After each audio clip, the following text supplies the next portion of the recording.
Let's talk Steelers. It's kickoff time for the Cigar International's Let's Talk Stil'rs show. Sponsored by Cigars International. Stop by our Bridgeville store today. Parking Chair Vodka. Respect the chair. It's a Pittsburgh thing. Forest Lodge and Campground. Cooks Forest, PA. Your adventure starts here. Visit Canton, Ohio. Red Fox Winery and Lounge. Let's talk Steelers. Huddle up, Steelers Nation. It's Tank and Mike. Let's talk Steelers. Mike, we're here in our new locker room, Cigars International, Bridgeville. Are you even a cigar guy like I am? No, I'm not. But it's like the Art Rooney's, locker room. You know how many cigars? He's probably smoking. He's sitting right over there. The ghost of Mr. Rooney's right here at Cigars International, man. Mr. Ford used to smoke in our locker room. Did he really? Oh yeah. Yeah. Yep. Johnny Unitas or so. Why Tittle? Oh, they all did back then. Smoke. Did you smoke in the locker room? No. You should have. You'd look great hanging with a camel out of your mouth. Hey, let's talk about your Pittsburgh Steelers. July 3rd, 1778. The eastern part of the state. It was called the Wyoming Massacre, Mike. The Iroquois Indians, they tore into the Revolutionary Guard. They ripped them up and they tore them apart. Why am I bringing up? Yeah, where are you going with this? Because that's what it was like when your Pittsburgh Steelers tore up the Colts last week. It was the 1778 Wyoming Massacre all over again. Did you expect your Steelers to rise to that level defensively? You thought the game... It was one of those ones that something's coming. Something's coming. Is it going to be this week against the Colts and that run game and that O-line and how hot they've been? Was it going to be that game? You weren't sure, but the defense stepped it up. They got the new addition. Rodgers, the offense has been doing fairly well. They're doing things great. They need that defense to step up. They need the defense they've had the past few years because the offense is kind of rolling right now. Look, much maligned and rightfully so. Your Steelers dumped games against the Cincinnati Kitty Cats. I won't even get into the other debacle. The whole city turned on Mike Tomlin. The whole city turned on this defense that was supposedly going to be the best defense in the league. Personnel-wise, they got some personnel-wise. But, I love what Jalen Ramsey's doing. He's phenomenal. He's not only is he a great player, but he's a great leader. And you've got a great leader. He's a veteran.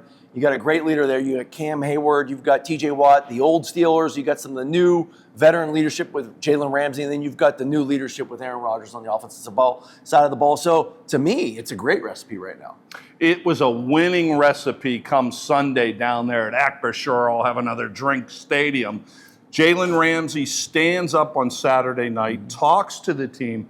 That's what a veteran leader will do. Mike, no matter how good you are, occasionally in this game, it's an emotional game where somebody's got to reach inside you and say, you're better than this. Had you ever seen that in your career where somebody stepped up? And that happens, especially when you've got a veteran like Jalen Ramsey, who came to the Pittsburgh Steelers looking to win a Super Bowl, or at least have that opportunity. And, Rodgers is not just playing for, let's just go out and have some fun, one last year. No, he wants to win a championship. That's why guys play. And the older you get in your career, you realize those chances start to run out. And I think Jalen Ramsey's starting to realize, hey, I don't have too many more years as a corner left in the league. So, it's time to step up. Hey, we got to change this. The defense is the staple of this team, and it's not this year.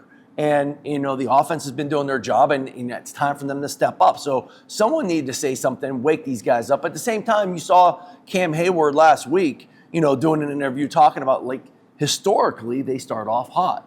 And then they kind of fizzle out. The past, 5-6 years, they start off hot, they're on fire, and then they kind of fizzle out. They creep into the playoffs, and they lose it. He said, we started off slow this year. Maybe this is the year where we kind of start off slow. We kind of start gelling. We start to hit our stride, and then we're off and running, and we kind of hit hot late in the year. And that's the key to playoff football is, really getting hot late in the year, not starting off hot. It's a long season. That's absolutely right. So what changes outside of Jalen Ramsey standing up and giving a come what for to the team to get psyched up did your Pittsburgh Steelers make? Well, let's start with that secondary.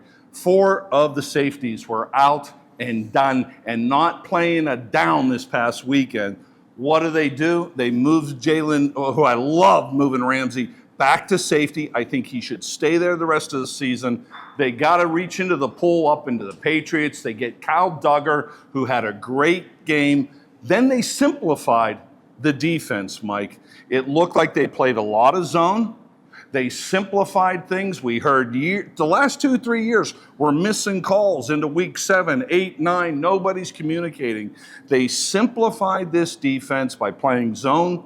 They helped out Kyle Duggar, who just got here on Thursday. That bore fruit because Daniel, he was looking like the next coming of Johnny Unitas for the Colts the last couple of weeks, and they made him suffer. Yeah, and then you saw Peyton Wilson step up and do some things as well. So what happens is when you show maybe, so much blitz on film, and then all of a sudden you throw a little change up, maybe show blitz, fire a zone, drop a guy. Now all of a sudden the quarterback's expecting one thing. He gets confused a little bit. He starts feeling a little pressure. I got to get it out, but do I have to get it out? Do I have that pressure right now? And so sometimes you're forced to make some bad decisions based off that. And then sometimes you are able to, confuse the O-line on who's actually coming, and he does force it out, but he throws it into a bad spot. That's what happens with a lot of those fire zones. Let's talk about the cheetah, Peyton Wilson. The reason I call him the cheetah, when he first came into Latrobe, he was decidedly faster than the other linebackers. He is quick. He is mobile. Well, he's the modern-day Brian Urlacher. About 40 pounds lighter than Urlacher, but I'm loving this guy. Well, is he, or did Brian Urlacher just wear the bigger shoulder pads back then? Because we did have bigger shoulder pads right now. So I played against him, and he was a big dude, but he was fast, and that's who he reminds me of. I love the analogy. One of the things that the cheetah did, which was I just thought fascinating, came off that slot blitz. Next thing you know, he's causing an interception. The young kid, young Tom Sawyer, or whatever that Rush song was, Sawyer gets the interception. Peyton Wilson was all over the field. He was locked. We didn't even talk about shutting down their star running back. He's locked up on Jonathan Taylor one-on-one, breaks off man coverage and goes over, makes an interception. Just a beautiful game for Peyton Wilson. 12 tackles, was on the field most of the time. This is what you want to see in a rising star, no doubt. Oh, of course. When they drafted him last year, to me, I thought that was the steal of the draft. They got him in I believe it was the 3rd round. Was it his third? Well, he had that knee injury, so they were saying, maybe. Again, his size, he immediately reminded me of Brian Urlacher. You could see his speed. You see his size. He can cover receivers. He can cover tight ends that are the modern day guys that are like the receiving tight ends. Mr. Warren was supposed to be all that. But he can also come up and stick everyone as well. So, I love it. That's a linebacker. Mm-hmm. Problem was also for the last couple years, the Cincinnati game again, the defensive line. Mike, you're still coaching on the high school level here at North Catholic. Defensive side of the ball over the last several years, you've seen a technique which I'm coming to hate. You see your defensive linemen immediately engage with the offensive linemen, and they read off of it. Mm-hmm. They're reading off of it. I know it developed out of the RPO. Let's hook onto the offensive lineman, find the ball, and read. I hate it. I absolutely hate it. You did not see any penetration from the Steelers' defensive line last season, earlier in this year. They got away from that.